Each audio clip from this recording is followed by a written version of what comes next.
Okay, so today we are going to be working on a 2021 GMC Terrain. It has a 1.5 liter turbo engine inside of it. We're going to be working on the ignition system on this car and looking at the ignition coils along with spark plugs. So we have here our diagram for ignition coils. To start off with, these ignition coils are transistor driven rather than direct PCM controlled.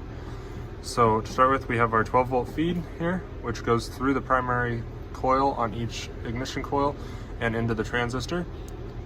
Secondly, we have our transistor signal wire, which will give it a on-off voltage from the PCM. And third, we have our ground wire for our transistor here. Then next we have our secondary coil winding in the system, which is this red wire here. And then we have our black wire, which is our common ground through all of the ignition coils, which we believe to be a backup ground to deal with the spike from the secondary coil. Okay, now looking at the actual engine, one thing to mention before is that all of our injector coils are 4 wires. That is somewhat common. It does differ between 3 to 2 wire. As of right now, we are going to take all 4 injectors out to get resistances of primary coils and secondary coils, and then we'll move on to the spark plugs, which are directly below this.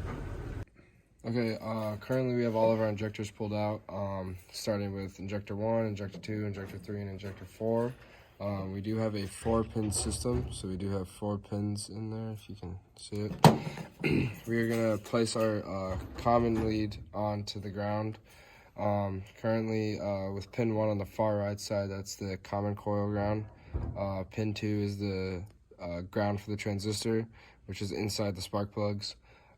Pin 3 is the transistor signal pin, and then pin 4 is source voltage.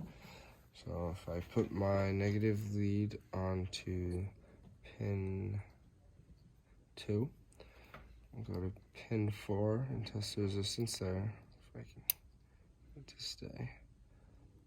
That's about 350 k ohms. It's kind of bouncing around. Going to pin 3, that is 9.6 k ohms. That one's pretty steady. And then switch these around real quick. And then with negative lead still on pin 2, our pin 1 is reading, that doesn't seem right. They have the leads touching each other. Oh, I just had it. About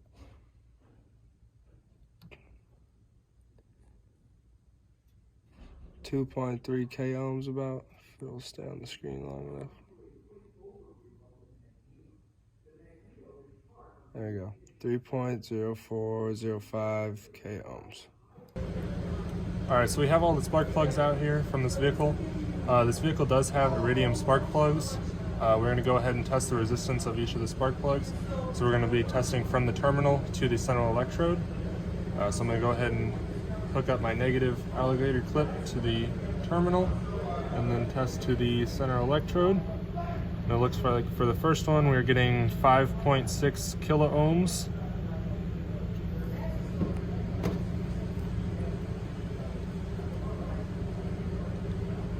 For the second one we're getting about 4.8 kilo ohms.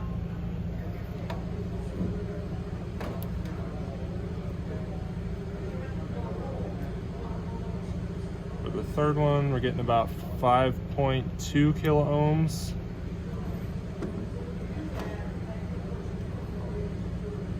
And then finally, for the fourth one, we're getting about 5.2 kilo ohms also. One more thing I'd like to mention is the divorced or married winding set. For our vehicle, we do have a divorced winding set amongst our coil packs. Biggest way that we are to decipher that is we do have a 4-prong or 4-wire coil pack. we are able to measure primary coil resistance through the terminals up here. If you were to check secondary winding resistance, I'm not sure if you'd be able to, but you would have to open this up where it is internally controlled, and if you were able to, that'd be the way you could check secondary resistance. Other than that, you would not be able to, due to being a divorce winding set and a 4-wire. Okay, so currently we have our positive lead of our picoscope hooked up into the transistor signal for number 2 coil pack, and then we have our negative terminal, or our lead on the negative terminal of the battery. Currently our picoscope looks like this. We are not seeing the correct waveform or waveform that we'd want to see on the Pico due to us having a 4-wire system. As of right now, the reason we're seeing this is since we have a internally controlled coil pack, we are only going to see the transistor signal that is transmitted through the PCM, and that is the main reason we are getting just about 4.252 volts. Okay, we have now switched vehicles over to a Jeep Cherokee. The coil packs are 2 wires, so we wanted to kind of see what it looks like on a 2-wire. We have our positive lead hooked up into the ignition coil right here. We have our negative lead for our picoscope on the negative battery terminal. As of right now, the graph is showing a normal waveform, if you would call it, of the spark happening. You can see this is somewhat at battery voltage. Here is dwell time, and then this big spike, it's not 100% showing the actual voltage of the spike, but if I increase the scale, it goes up to 200, which is the max. You can see that the spike is still maxed out for our scale at 199 volts.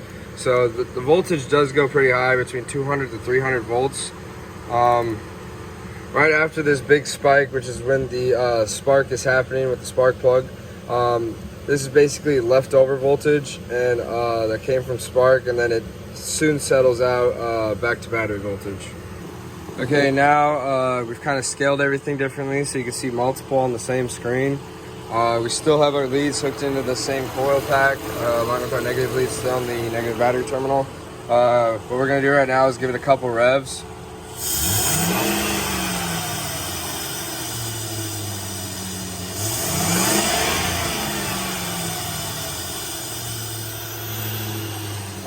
Biggest thing here is, again, voltage is not completely shown as to the exact voltage it's going to, because I mean the Pico can't read it exactly because of the voltage being so high.